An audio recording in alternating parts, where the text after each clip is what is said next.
600 పైగా హామీలు ఇచ్చాడు గత ఎన్నికల్లో చంద్రబాబు గారు. ఏ ఒక్కటి పూర్తిగా నిలబెట్టుకోలేదు. వాటికి సమాధి కట్టి ఇప్పుడు మళ్ళీ ఎన్నికలు వచ్చాయని మళ్ళీ కొత్త హామీలు, మళ్ళీ కొత్త అబద్ధాలు చెప్తున్నారు. నమ్ముతారా? నిన్ను నమ్మం బాబు అని ముఖం మీద చెప్పండి. 4.5 సంవత్సరాలు ఏమీ చేయలేదు ప్రజల కోసం.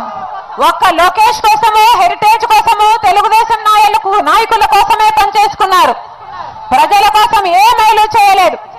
ఆఖరి 4 నెలల్లో మాత్రం పసుపు కుంకుమాట, పెన్షన్ పెంపట, భృతి అట, చేపలకు ఎరవేసినట్టు మోసపోతారా? చిన్నపిల్లలకు చాక్లెట్లు ఇచ్చినట్టు కాదు. దమ్ముంటే నిజంగానే చంద్రబాబు గారికి ఇచ్చిన హామీలన్నీ నిలబెట్టుకునే దమ్ముంటే అడగండి. కేజీ నుంచి పీజీ వరకు ఉచిత విద్య అన్నాడు. అంటే ఈ 5 ఏళ్లలో తల్లిదండ్రులు వాళ్ళ పిల్లల కోసం ఏ ఫీజు అయితే కట్టారో ఆ ఫీజు మొత్తము చంద్రబాబు గారు మీకు బాకీ అన్నమాట.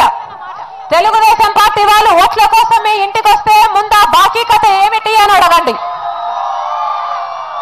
ఆడపిల్ల పుడితే 25,000 ఇస్తామన్నారు.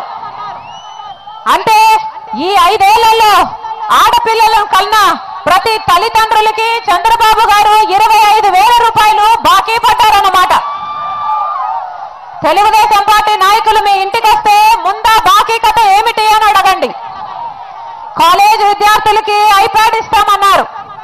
అది కూడా ఎన్నికల్లోపే ఇమ్మని చెప్పండి. మహిళలందరికీ స్మార్ట్ ఫోన్ ఇస్తామని కూడా చెప్పారు. అది కూడా ఎన్నికల్లోపే ఇమ్మని చెప్పండి తెలుగుదేశం పార్టీ నాయకుల్ని.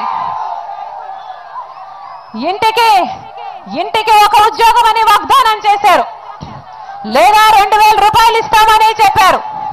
ఆ లెక్కన నెలకు 2,000 ఇంటూ 5 సంవత్సరాలు ఎంత అయింది? 1,20,000 అయింది. అంటే అక్షరాల 1,20,000 రూపాయలు చంద్రబాబు గారు మీకు బాకీ ఉన్నారన్నమాట. తెలుగుదేశం వాళ్ళు ప్రచారానికి మీ ఇంటికి వస్తే అడగండి, ముందా బాకీ తీర్చమని అడగండి. 3 సెంట్ల భూమి ఇస్తానన్నాడు ప్రతి పేదవాడికి. పక్కా ఇల్లు కూడా కట్టిస్తానన్నాడు. ఇచ్చారా? 1000 ఎకరాలు అమరావతిలో, విశాఖపట్నంలో ఎక్కడ దొరికితే అక్కడ స్వాహా చేస్తారు. ఆ భూమంతా ఎవరిదనుకున్నారు? మీదే. మీకే రాసిమ్మని చెప్పండి.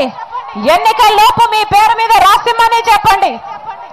రైతులకి, డ్వాక్రా మహిళలకి, చేనేతలకి ఎంత రుణం ఉంటే అంత రుణము మాఫీ చేస్తామని వాగ్దానం చేశారు. అంటే మీ రుణం ఎంతుందో చంద్రబాబు గారు మీకంత బాకీ ఉన్నాడన్నమాట. ఆ బాకీ మొత్తము తీర్చమని అడగండి. తెలుగుదేశం పార్టీ వాళ్ళు డబ్బులు తీసుకొని వస్తారు మీ ఇంటికి. మీ ఓట్లను డబ్బు పెట్టి కొనడానికి అమ్ముడుపోతారా? నిజానికి వాళ్ళు ఎంత డబ్బు ఇచ్చినా కూడా మీ బాకీ తీరదని చెప్పండి. వాళ్ళు మీకు ఇచ్చిన హామీలకు మీ బాకీ తీరదు.